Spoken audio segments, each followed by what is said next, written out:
why it's important to keep your medical records up to date with the VA? Sure.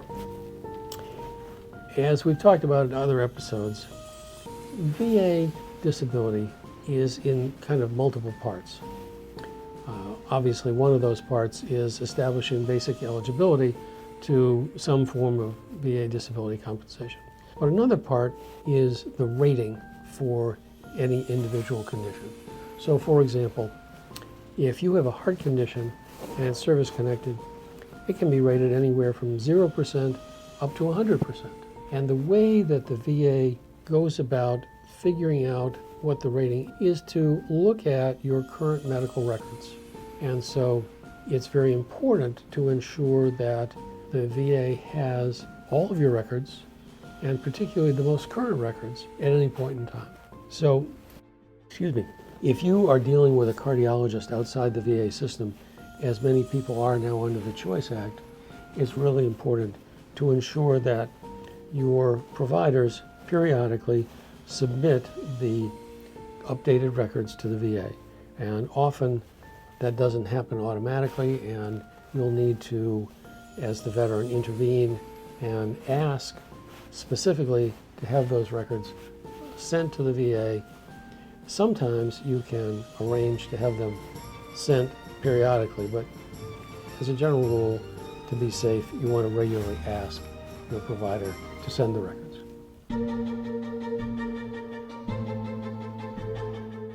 Welcome to the Victory Over VA podcast, a podcast about empowering veterans to overcome denied disability claims. Each week, we deliver critical insights to help you understand the disability process, veterans' benefits, and how to take control of your legal rights. Now here's your host, Attorney Francis Jackson.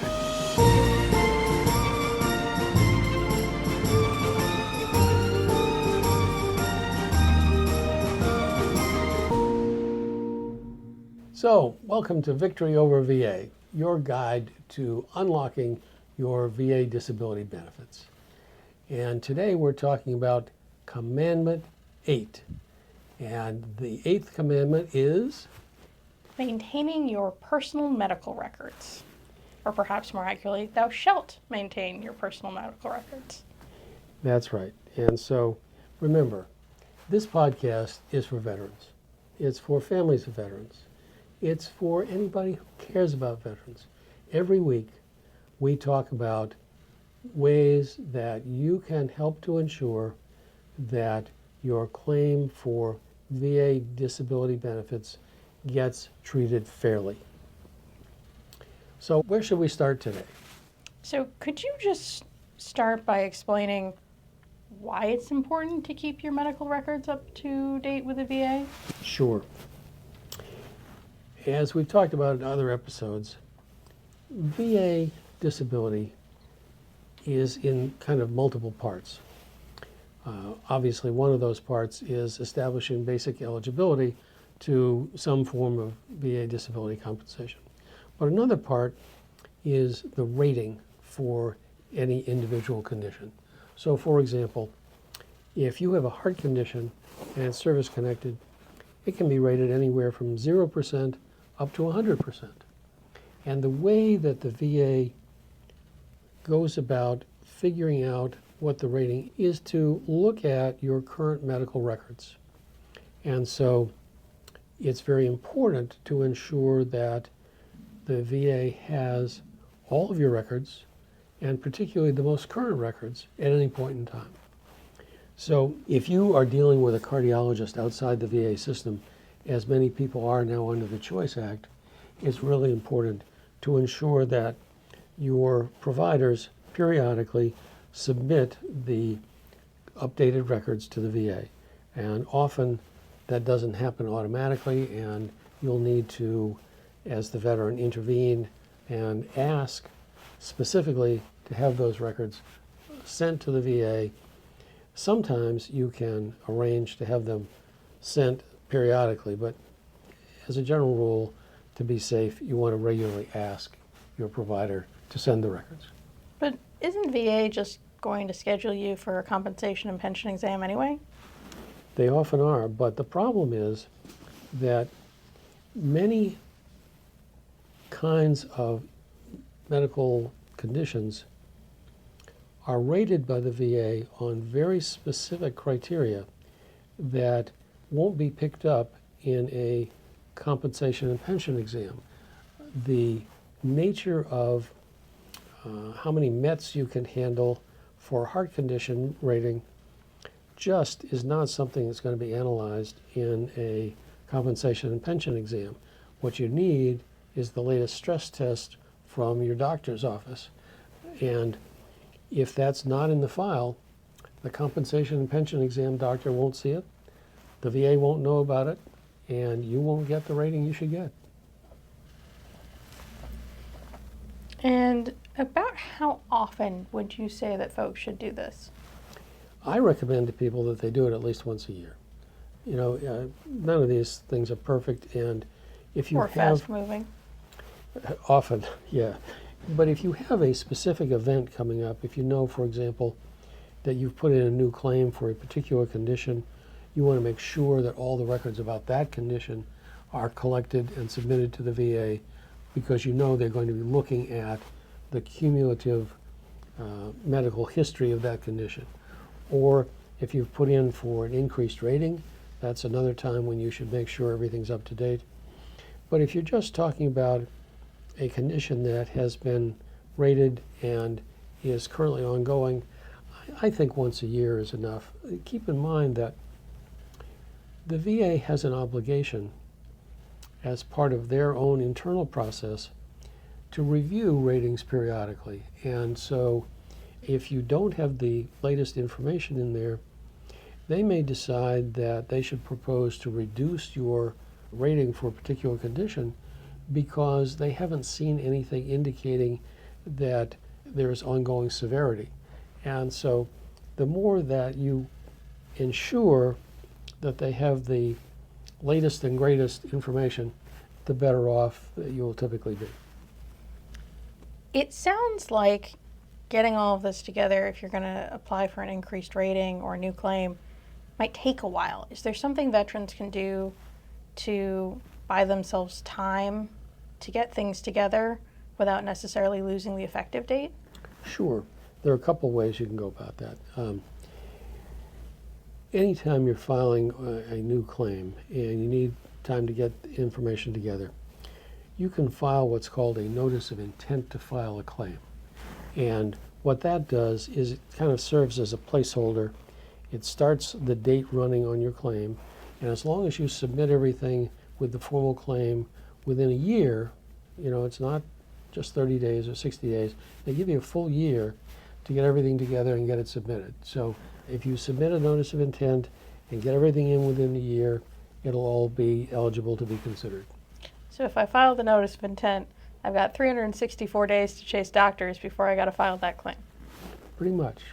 But sounds like I probably need most of them. So that's sometimes.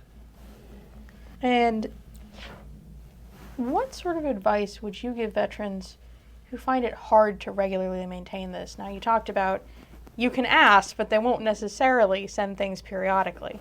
Yeah. I think the best way is to have a trusted person that you kind of use as your record keeper and ask them to keep the VA up to speed if it's something you can't handle yourself. Lots of times it'll be a parent for a younger vet, a child for an older vet. A spouse for those in between? Can be a spouse. It can be just simply a good friend. But one thing I would encourage every veteran who has a claim pending to do is work with a representative. It doesn't have to be an attorney. While I think attorneys do a very good job, for example, my daughter Alexandra here, who has done hundreds of VA hearings. But regardless of who it is, whether you have an attorney, whether you have an accredited agent, whether you have a veteran service officer, make it a point to ensure that you let them know who you are treating with and for what conditions, so that person can flag the need for any records and knows what doctors or hospitals to get them from to make sure that the medical records and the VA claims process come together at the right points in time. I would also add, the marvels of modern technology are your friend. You can set reminders on your phone. I've got an iPhone, so that's what I use. But it can tell me to do things every 6 months or a year, or stranger time periods than that. You can set custom things. I have found that invaluable with things like trying to remember to renew my driver's license and trying to remember that I have to go vote. So there's all sorts of technological help you can get, even if you don't have somebody else who can assist you. And let me add one other variation on that. We work with a company called SyncMD, and one of the things that SyncMD can do is to electronically gather your medical records and deliver them to your representative to be submitted to the VA. And so we ask many of our clients to sign up with SyncMD. There's no charge to them, but they do have to go through a brief process where they authorize SyncMD to get records on their behalf and provide them to us to provide to the VA. So we, as you said, are in an age where technology is your friend. Lots of things can be done. We've given you some examples, but the point is, whatever method you use, some method to make sure that the VA is kept up to date and that your claims process can not get snagged by a lack of records or lack of updated records. And I do want to add clarification for the captions. SyncMD is the sync from synchronization. So it's SYNC, capital M, capital D, like the degree for a doctor. And could you just kind of talk about common mistakes you see veterans make with their medical records? Well, there are lots of them. Me off the top of your head. Sure. Your favorites or your worst, as the case may be. Well, my worst isn't really a veteran's error. It's during the recent troubles in the Middle East, in Iraq and Afghanistan. At one point, the Army found that it didn't have enough storage space. So what they did was they started just discarding records, and including serving members' medical records. That's illegal, right? It is illegal. Okay. And some people got in big trouble for it, but those veterans, unless they had kept track of their own records, are likely to have a problem years down the road when they have a compensation claim and the VA says, well, we don't have any medical records for that period. But aren't they supposed to give doubt in favor of the veteran when there's no medical records because they lost them? They're supposed to, but first you have to persuade them that there really were records there and they've been lost, not this merely an absence of records. You know, the VA sometimes concludes, well, there aren't any records here, and there's no indication here that the records are missing, so, you know, we don't think there's anything there, and no matter how much you say that you were treated. So that's one problem. But one of the things that veterans can do, and I recently listened to a colonel a nurse, Air Force nurse, unit head colonel, explaining the advice she'd given to her son who was about to muster out of the service. And she said to him, you go, you make sure that every single thing that you've ever had an injury or illness for in the entire time you've been in the service is in your records. Don't miss a thing. I think that's the best possible advice you could get. And she went a step further and said, and make sure you get copies and bring them home. So one of the things that is a recurring problem is that veterans don't keep good track of their own medical records. We've had cases over the years where missing medical records were a nightmare, and sometimes we've been able to resolve them. Sometimes, unfortunately, there have been a few where we couldn't. But keep track of your records. And remember, your doctor is not going to keep your records forever. Your hospital is not going to keep your records forever. Doctors and hospitals typically are obligated to keep your records for a reasonable period of time. It varies from state to state, but 6 or 7 years is about as far back as you can realistically count on being able to get records. So, and you should ask them about archived records too, right? You should always for all check. those places that just have paper kicking around in the basement that they just never digitized. It's true, and if you can get those, bless you. Unfortunately, sometimes the paper's just going to be there in the basement till it molds away, and nobody's ever going to get it for you. But the important point is, keep your own record. You know, in this day and age of miraculous technology, a little thumb drive disk will hold all the medical records you're likely to accumulate in a lifetime. All you need to do is make sure that they get put there and that you keep track of the disk. But if you are not technologically oriented, just a copy of the paper records saved in a desk drawer, as long as you keep them religiously, will work just fine. I'm impressed you think a desk drawer would fit the medical records. Well, you know, it depends on the person. And sometimes you need multiple desk drawers, but you know, you got to start somewhere. Yep. Talk to me a little bit more about how having that ongoing medical documentation can impact calculating a veteran's disability rating. Now, we talked about, you know, when they're doing the C&P exam and everything, they're going to be looking at your medical records as well as the actual exam reports. But is there potentially an effective date issue depending on your medical records?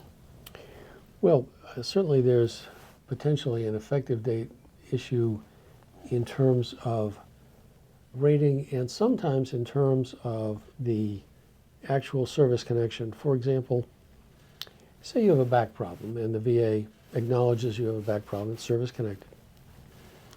Unfortunately, the human body being what it is, if you have a back problem, it often extends to creating problems with your legs. Radiculopathy, nerve pain in your legs is a common. It's also called neuropathy, right?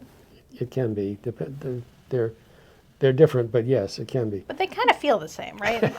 They hurt, yeah. Yeah, But, okay. But one of the things that you can do with the VA is if you have, say, a back condition and you start having these problems in your legs, you can ask the VA to rate that as part of your back condition if it's radiculopathy, because it's caused by the nerve damage in the back, which has already been service connected. And so in terms of the proper effective date for that condition, you have to have the record showing when you began to report pain in your legs, going down your legs from your back.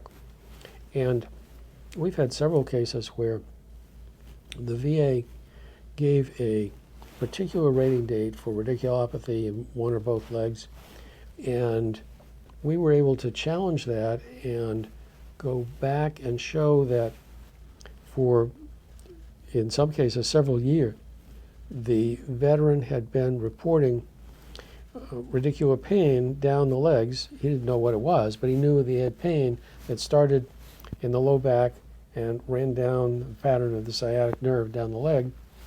And as a result, we were able to get people an earlier effective date. Now, the same thing can be said with ratings. Often the VA will arbitrarily assign the compensation and pension exam date? They do that. They also sometimes arbitrarily assign a relatively low rating for a condition that has multiple ratings, just because they're not convinced that the criteria for a higher rating have been established. And you can go back in the medical records and find entries that show those various criteria have been present for a longer period of time. So it can be important in multiple ways, but you know, if you have the records to go to, then you have the opportunity. If you don't have the records, too bad. So this is probably something that other people struggle with, but I frequently find that my doctor's records aren't accurate. You know, they've got medical conditions listed that I've been trying to get off there for 10 years, and the medication's wrong and every other thing. What can veterans do to make sure that the medical records are accurate? Well, that's a two-sided coin. One of the problems that people have, as you just identified, is mistakes in the medical records. And that requires calling it to the attention of the medical folks and asking them to either go back and correct the original entry or to make a correcting notation later on. Sometimes they will, sometimes those don't seem to happen despite requests, but certainly you want to request it. And if you think it's a potentially important issue, one of the things that you can do is send a letter or an email or whatever your preferred communication method is to your doctor and specifically explain what you think is wrong, why you think it's wrong, what it should be, and ask them to include that letter in your chart. They don't have to do that, but they typically will if you ask. And that may be your best way of resolving the parts that you think are incorrect. The flip side of that, the other side of the coin, is that medical record office notes are not intended for things like VA rating purposes. They are intended as a working record for the doctor to say, okay, we dealt with that issue, or we've got this issue and it's going to recur in terms of needing to be followed up or checked. But they're not going to talk about details in many cases that are potentially important for things like VA compensation or workman's compensation or Social Security disability or government retirement disability retirement compensation. And so one of the things that veterans can do is to make a point of talking to the doctor about symptoms and asking the doctor to record those symptoms so that they're in there and can be followed along. You know, doctors are busy in the current technological age that we're in. Many doctors are employees of hospitals or practices, and they're only allowed X number of minutes with the patient. They have to see X number of patients in a day. They don't have time to do huge amounts of documentation. And so if there are things that are important concerns for you, it's important to specifically talk to the doctor and say, and I'd appreciate it if you would note in the records that we talked about this so that next time we talk about it, it's already there and we can follow it up.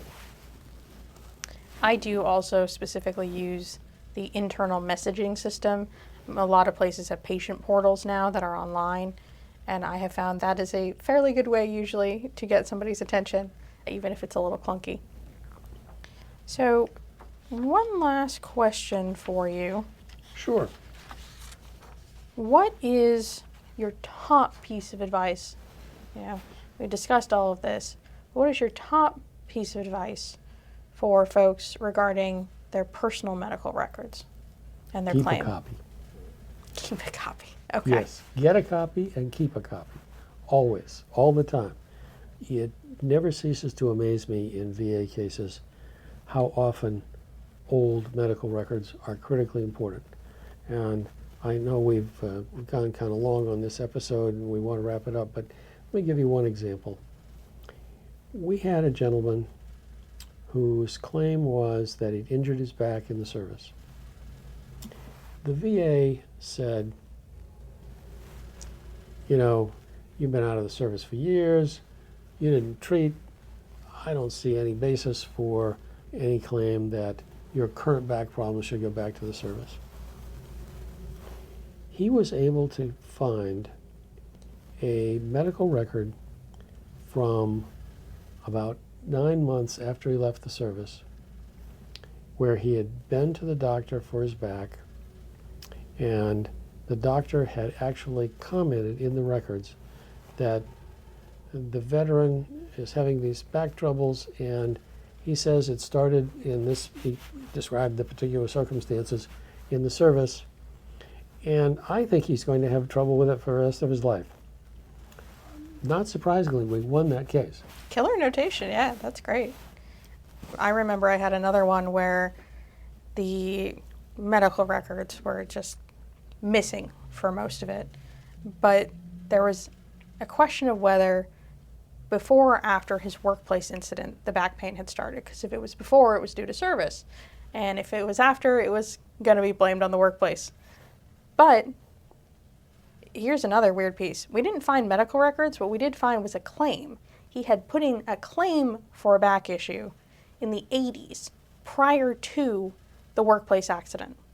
And the judges were ultimately willing to accept that was sufficient evidence that he'd had a pre-existing back issue.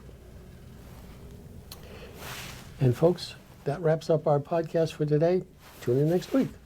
For Victory Over VA. Thanks for joining us this week on the Victory Over VA podcast. Make sure to visit our website, veteransbenefits.com/podcast, where you can subscribe to the show in iTunes, Spotify, or via RSS, so you'll never miss a show. While you're at it, if you found value in this show, we'd appreciate a rating on iTunes, or if you'd simply tell a friend about the show, that would help us out too. If you like this show, you might want to check out our free consultation to see how we can help you with your denied claim. Simply go to veteransbenefits.com and fill out the form. You fought for us. Now let us fight for you. And be sure to tune in next week for our next episode.